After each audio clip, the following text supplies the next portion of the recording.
الحمد لله الحمد لله والصلاة والسلام على رسول الله وجوكتنا. السلام عليكم ورحمة الله وبركاته. وحلقة طبنات عشر أهان حلقة أودن بيسي لكن ويسي سعون دونتا شالي وحان كسو شاكيني نينك حاسكي سحقو كليه درادنا وحان كشاكيني قبدا نينك هذا حقي كل هذا ما أنتنا وحان كشاكينينا لبضو وحا كدحيا ومتبادل لو باهي لبضو إنو يسو سمين إحسان لسو سمين لو باهي كان كوبات وحاوية المعاشرة بالمعروف لبضو قفوت سيوان أكسن إني أوضا دقمان gabadhana ninka aysan dhibin ninkana xaasku dhibin haday noqoto in la kala tago xataa si tartiib loo kala tago faimsaakum bima'ruufin aw tasriixu biihsaan almu'aasharatu bilma'ruuf sida ugu wanaagsan in lagu dhaqmo tan labaad alistimtaac ninka xaaskiisa wuxuu aaga baahan yahay inuu ka helo ayadana inay ka hesho xaas ninkeeda waxa aaga baahan tahay inay ka hesho ayaa loo baahan yahay qofna qofka kale inuu ku dhibo ma ahan tan saddexaad loo baahan yahay waxa waaye حفظ الأسرار. والله العظيم أرنتان آدي ودي بدنتها سرت إلا إلاليو نينك حاسكيسا سرت هذا إنه إلاليو وواجب يكوتهاي قبل سيدو كولو نينك هذا سرتيسا إني إلاليسو واجب وايا لبضو قفود وحلو باهي مركز سرتو هذا إني إسو إلاليان أيهالو باهي تنشأف أو شناد وحلو باهي الإرث labada qofood xaq isku leeyahay waxa kamid ah haduu qofka kala ka hormar uu dhaxla marna ma qadaayo ninka marna ma qadaayo gabadha xaaskana marna ma qadayso labadooda way isdhaxlaayeen waxay kamid tahay xuquuqda ay isku leeyihiin ay kamid tahay tan lixaad almusharakatu bil farha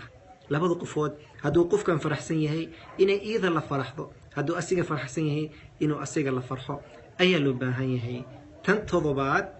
ehelkaaga inuu ixtiraamo ehelkeedana ina ixtiraamtid waajib waa xusn العشره ay kamitahay laakiin hada tiraahid aniga abaha ma arki kari oo hooyada ma arki kari oo walaalka ma arki kari tiraahid iyadan ay ku tiraa hooyada guriga lugta ma soo dhigayso nolol ma ahan labadiina kaliya cirka ma soo go'in oo geedka ma soo go'in cirka ma soo dhicin ehel aydan dal ehelkaasna waxay mudan yihiin ixtiraam ay mudan yihiin tan sideeda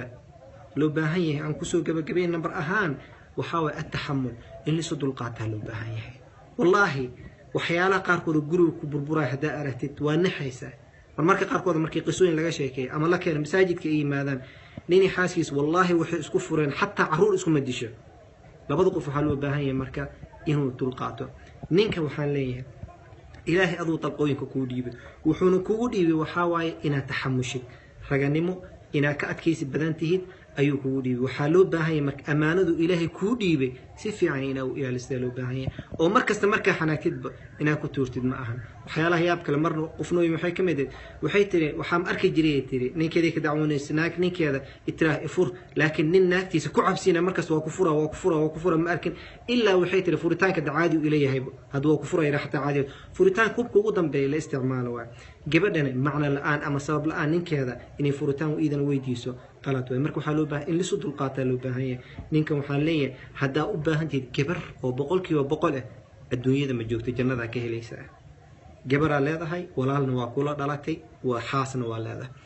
gabadhan waxaa leeyahay hadaa u baahanteed nin 100% adduunyo kama helaysid jannadu kaaga horeeya marka waxa loo baahan yahay mid walbo mid kale uu u baahan yahay rasuul sallallahu alayhi wasallam wuxuu noo sheegay dumarka in laga abuuray fiir qalooc laga abuuray marka fiir qalooc hadii adina guriga markaad joogtid ina adina isqalooc sida loo baahan yahay saafid u noqotaan otherwise waxay noqonaysaa markaas conflict iyo isku hordhacaya imaanaya ilaahay subhanahu wa ta'ala waxa weydiisana xalaqadan 10 ka kooban inuu ilaahay noo barakeeyo dadkana ka faa'iideystaan qof kasto sii gudbeeyay ilaahay subhanahu wa ta'ala waxaan leeyahay ilaahay ku dambi dhaafo adiga iyo waalidkaaba waxa laga yaabaa qof u baahan inuu ka faa'iideysto ayaa laga yaabaa annagana Allah subhanahu wa ta'ala hanu anfaco waxan qalad baan sheegaynay waa fa min nafsi wa min shaytaan wixii sax aan sheegaynay waa fa min Allah wa 10 xalaqo walaalayaal tan ayaa ugu dambeysay 10 ahaan hadda ka dambeey bixi waxaan bilaabayna marka su'aalooyinkiina badi inaan ka jawaabo ahayd ninka gabadha maxay nin ajnabi u guursan karin ninka maxuu labana guursana su'aalooyin aad u tiro badan iyo ninka su'aalooyin aad u tiro badan meesha aan ku qorqornay ayaan bilaabi doona duuladar laakiin 10 ahaan meesha ay inuu egtahay jazaakumullahu khair barakallahu fiikum si gudbiya assalamu alaykum wa rahmatullahi wa barakatuh